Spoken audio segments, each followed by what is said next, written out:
देखो सीधा क्वेश्चन पे आते हैं हम। कोडिंग डिकोडिंग का क्वेश्चन है ये। डिपेंड को ये लिखा है तो ट्रैवल को क्या लिखेंगे, ठीक है। तो अब देखो पहले डिपेंड लिख लेता हूँ, डिपेंड, और उसको लिखा क्या गया है, इसको लिखा है EPHTJ और J। अब देखो अगर D में एक ऐड करता हूँ तो E आता है, N में 2 ऐड किया तो P आया, E में 3 ऐड किया तो H आया, P में 4 ऐड किया तो T आया, E में 5 ऐड किया तो J आया, और D में 6 ऐड किया तो फिर J आया, ठीक है। यानी कि इसको पीछे से शुरू करना है और यहाँ से 1 2 3 4 5 6 जोड़ना है इस डायरेक्शन में। देखो ऐसे समझ नहीं आया तो अब देखो डिपेंड लिख लिया और फिर जो लिखा है ये लिख लिया EPHTJ और J। अब देखो D में एक ऐड किया तो E आ गया, N में 2 ऐड किया तो P आ गया, फिर इसमें 3 ऐड किया तो H आ गया, इसी तरह फिर 4 ऐड किया, फिर E में 5 ऐड किया तो J आ गया, और फिर इसी तरह D में 6 ऐड किया तो J आ गया, दूसरा J आ गया, ठीक है। तो ऐसे होगा। तो अब ट्रैवल का बना लेते हैं। देखो ट्रैवल लिखते हैं पहले AVEL, ठीक है। अब देखो इसमें एक जोड़ा था तो M आ गया, फिर इसमें 2 जोड़ना है तो क्या आएगा, 5 में 2 जोड़ूंगा तो 7, मतलब G आ गया। फिर इसमें 3 जोड़ना था V में, तो V में 3 जोड़ूंगा तो कितना आएगा, Y आएगा। फिर A में 4 जोड़ूंगा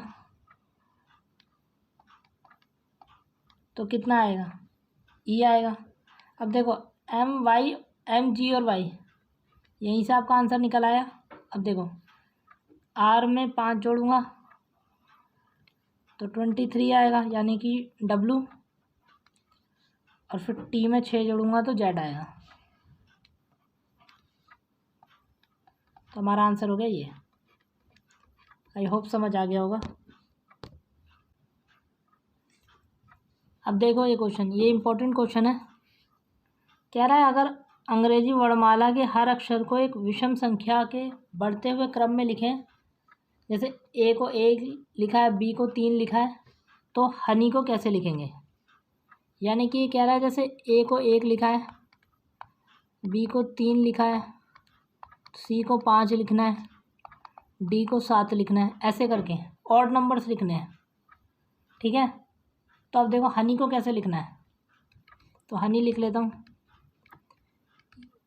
इसके लिए आपको सबके इनके जो प्लेसेस नंबर होते हैं वो याद होने चाहिए। जैसे H 8 पे आता है, O 15 पे आता है, N 14 पे आता है, E 5 पे आता है, Y 25 पे आता है।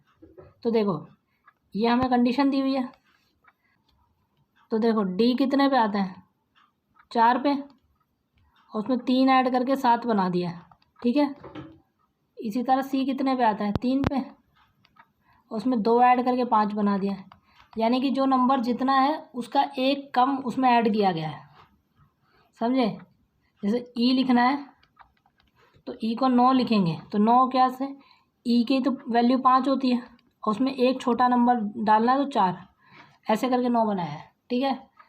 तो अब देखो हनी को कैसे लिखेंगे। हनी का क्या होता है, H का क्या होता है, 8, और उसमें एक छोटा नंबर ऐड करना है उसका, 7, तो 15 हो गया, तो H की जगह 15 लिख देंगे। अब इसी तरह O की वैल्यू होती है 15, एक छोटा नंबर ऐड करूँगा उससे, तो ये हो गया 29। तो 15 और 29 कहाँ आ रहा है, यहाँ आ रहा है और यहाँ पर आ रहा है। अब देखो N की कितनी होती है, 14, और उससे एक छोटा 13 इसमें ऐड करूँगा तो 27 हो गया। तो जी 27 भी यहाँ आ रहा है और यहाँ आ रहा है, ठीक है। अब ई 5 होता है और उसमें 4 ऐड करूँगा तो ई का 9 आ जाएगा। और वाई कितना होता है, वाई 25 होता है, उसमें 24 ऐड करूँगा तो 49 हो जाएगा। तो 49 और डाल दूँ, तब देख लो ये कहाँ बन रहा है, 15 29 और 9 4 9, तो आंसर हो गया 1। ये इंपॉर्टेंट क्वेश्चन है। देखो इस क्वेश्चन में ब्रीदर को ये लिखा गया है, तो एविएशन को क्या लिखना है, देखो क्या लिखा हुआ है, ठीक है। इसको लिखा हुआ है इन्होंने 2 9 5 1 2 8 5 और 9।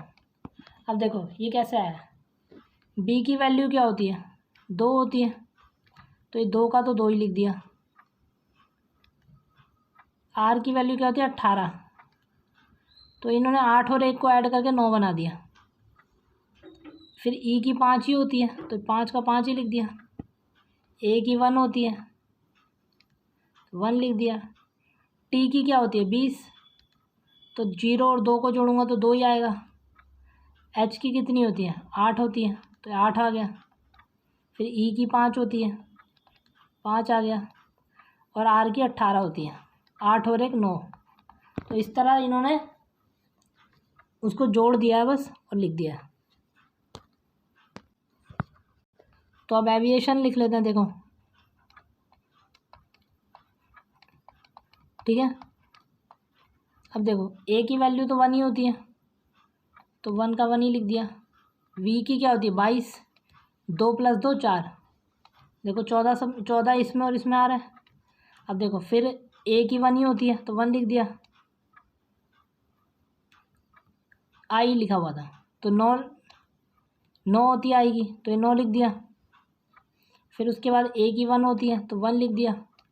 तो उसके बाद टी की क्या होती है, 20, 0 और 2, तो 2 हो गया। फिर आई की 9 होती है, तो 9 लिख दिया।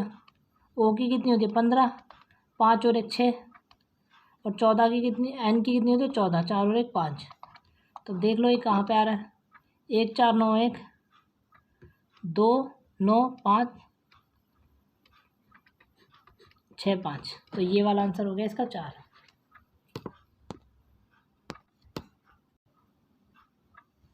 अब देखो ये वाला क्वेश्चन,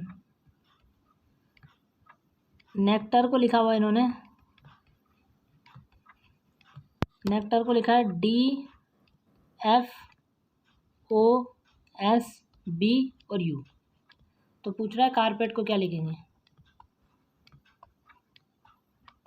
ठीक है। अब देखो अगर C में 1 ऐड करता हूँ तो D आता है, और N में 1 ऐड करता हूँ तो O आता है, E में 1 ऐड करता हूँ तो F आता है। तो ये +1 हो रहा है सब जगह क्रॉस में, ठीक है। फिर T में 1 ऐड करूँगा U आएगा, R में 1 ऐड करूँगा S आएगा, और A में 1 ऐड करूँगा तो B आएगा। यहाँ भी +1 कर दिया, तो भाई यहाँ भी कर लेते हैं, 3 3 में बांट देते हैं। R में 1 प्लस करूँगा तो S, C में 1 प्लस करूँगा तो क्या आएगा D, और A का आएगा B। तो SBD देख लो कहीं पर आ रहा था, 2 जगह आ रहा है, अभी पता लग जाएगा।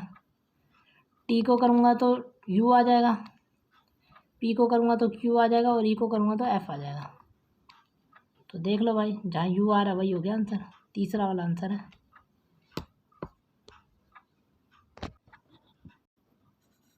अब देखो ये क्वेश्चन इंपॉर्टेंट भी है और ये एग्ज़ाम में आ गया तो फंस भी सकते हैं, ठीक है। तो इसको ध्यान से देखना है। ब्लिंक को लिख रखा है 78, ठीक है, और पर्स को लिख रखा है 54। तो आया कैसे 54 और ये, तो देखो कैसे करना है इसको। हमें क्या करना है, ये वोबल, इसमें एक वोबल है आई, और इसमें 2 वोबल है यू और ई। तो हमको क्या करना है, वोबल को छोड़ के बाकी सबका अपोजिट लिखना है। अपोजिट, जैसे कि ए का अपोजिट जेड होता है, बी का वाई होता है, ये आपको याद होना चाहिए, सी का एक्स होता है, इस तरह। ठीक है, तो देखो बी का लिखूँगा तो वाई, बी का होता है वाई, और वाई की वैल्यू होती है 25। एल का क्या होता है ओ, और ओ की वैल्यू होती है 15, ये आपको याद होना चाहिए। आई, आई को, आई वोबल है उसको ऐसे का ऐसे ही लिख दो, आई यानी कि 9, आई की वैल्यू होती है 9। फिर एन, एन का क्या होता है एम, और एम का होता है 13। फिर के का होता है पी यानी कि 16। इन सबको जोड़ दो, 6 3 9, 9 दूनी 18, और 5 5 10 28, 2 4 5 6 7 78। देखा आ गया 78। यानी कि वोवल को ऐसे ही लिखना है और बाकी जो कॉन्सोनेंट है उनका डबल कर देना है, उनको उल्टा कर देना है। ठीक है, इसमें भी चेक कर लेते हैं। पी का क्या होता है के, और के की वैल्यू होती है 11, तो 11 लिख देते हैं। यू क्योंकि कौन वो वोबल है उसको ऐसे का ऐसे ही लिख दो, यू की वैल्यू 21 होती है। फिर आर का क्या उल्टा होता है आई, आई की वैल्यू 9 होती है। एस का क्या होता है एच, एच की 8 होती है। और फिर ई को ऐसे का ऐसे ही लिख देना है, वोवल्स हैं उनको ऐसे का ऐसे ही लिख देना है। 5 हो गया, जोड़ दो भाई, 8 9 और 10, 10 9 19, और 5 24, 2 3 4 5 54। पर्स की वैल्यू भी 54 आ गई, दोनों चीज़ सेटिस्फाई हो गई। अब क्या पूछा, फर्स्ट को पूछा है, फर्स्ट FIRST। ठीक है, एक ही वोबल है। देखो एफ का क्या होता है यू यानी कि 21, आई को ऐसे का ऐसे ही लिख देंगे, आई की 9 होती है। फिर आर की कितनी होती है आई, फिर आर की आई हो गई तो 9 हो गई। एस का उल्टा क्या होता है एच, एच की वैल्यू 8 हो गई। और टी का होता है जी यानी कि 7। तो इनको प्लस कर दो, 8 7 15, 15 10 25, 25 9 34, तो 4 और 3, 3 और 2 5, तो आंसर आ गया 54। ये इंपॉर्टेंट क्वेश्चन था, ये पैटर्न बड़ा इंपॉर्टेंट है, इसको कर लो। और आज बस इतने ही क्वेश्चन है।